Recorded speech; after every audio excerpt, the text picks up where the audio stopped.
So, hey guys, Chowser here. And yeah, the reason I'm making this video is not to talk about Anniversary Fest, but we might as well take a look at that too. But I want to talk about some of the current controversy in the global community. So yeah, thanks to Matt for compiling this info, but yeah, we know now that the anniversary is going to be a Super Fest. And yeah, we know just that it's going to split up into three parts. They are going to be split in different dates. Everything points towards the new legends only being available on their own banners, so it's a bit weird. And yeah, like it's hard these days to say if this is a good Sugo or not. Like the first 4 or 5 multis will probably be pretty good value. Depending on the size of the legend pool, we can probably assume that it will be somewhere between 20, 25 something, and the lower the better basically. Especially if we look at the special steps, like there are some steps with 6 times legend rate, and let's say it's a 20 legend pool with 6 times legend rate, we're looking at 15% for legends, I think it is.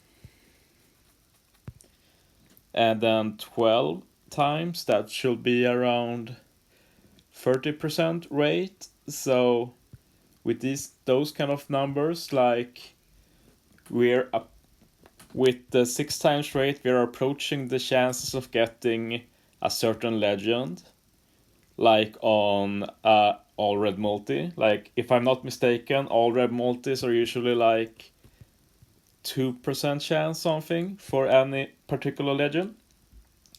With the 6 times rate for a legend, together with say a 20 pool, that will be like 1.5% chance. Feel free to correct me if I'm wrong.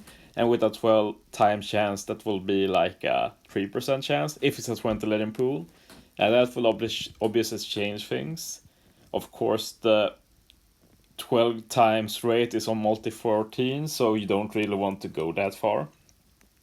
But yeah, I thought it was a bit interesting with this new system. Like in the past, this was kind of garbage, but with limited pools, it's a bit more cool.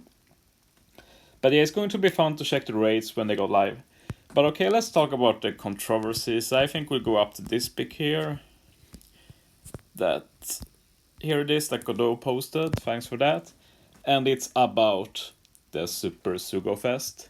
And if you read at Reddit, like all the threads are swamped with this. How can Bandai rerun them already? And I want to be clear first that I understand the frustration. I'm one of those who did a lot of multis. I did 20 multis for Odin, did not pull for Roger. And of course, in retrospect, I prefer to not pull there and just keep pulling here.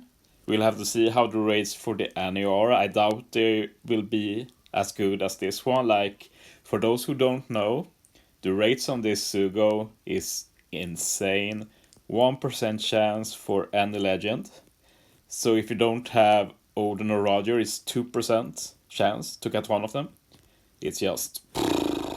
And then of course you have the guaranteed multi-steps, and all of them have 10% chance of being Roger and 10% chance of being Odin, so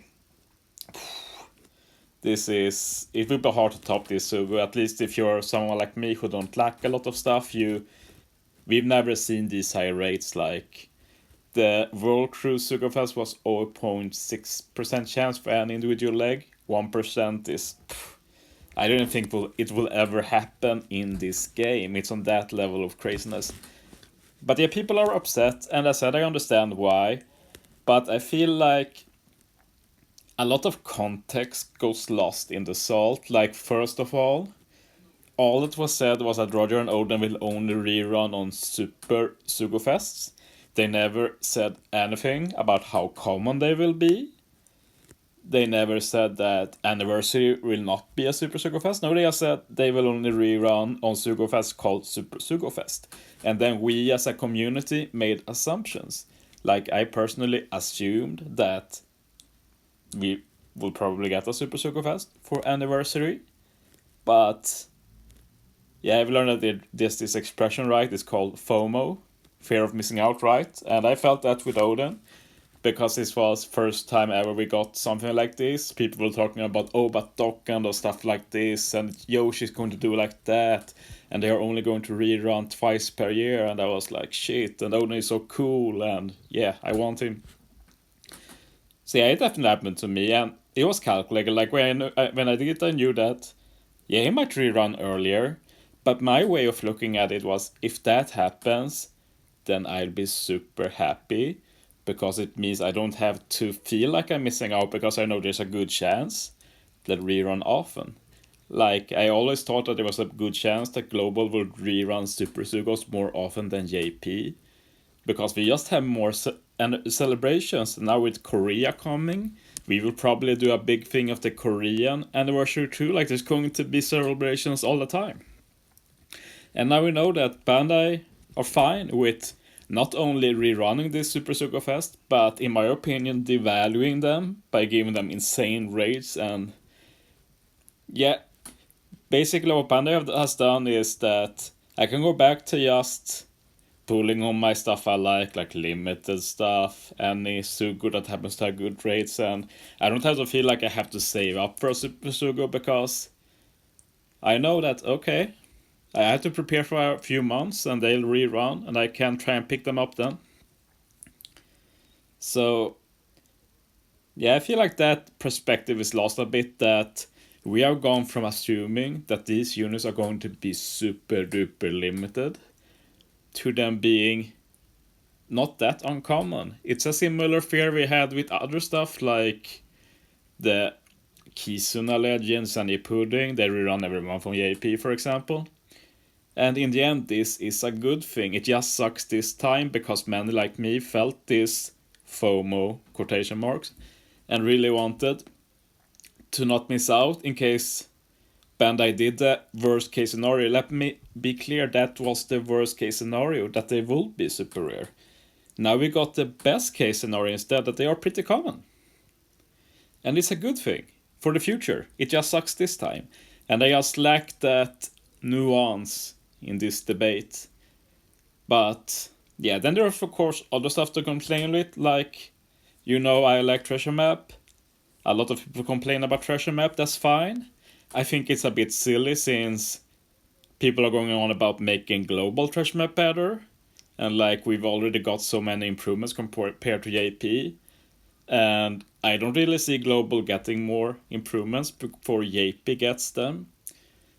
And then when you bring that up, it's like, but we have the right to complain, but like, yeah, but I just don't see that solving anything. Like in general, like, if we go to the Japan news feed, like, it feels so silly to me. Like, thanks for Frick for making this, by the way. Like, look at this Sugo for JP. This will probably be our French anniversary. Do you seriously think when we get this Sugo, it's going to be this bad? Like, this is pretty horrible. Like, first a dead multi, then it's just a ton of filler multis with guaranteed legend rate drop characters, probably going to be like 1% to get the new legend there. There are a few multis with guaranteed legend, but remember, the pools are like super big. Guaranteed legend step ups are pretty much trash compared to how it usually is. And then there's like guaranteed banner characters, and there are so much filler trash on those.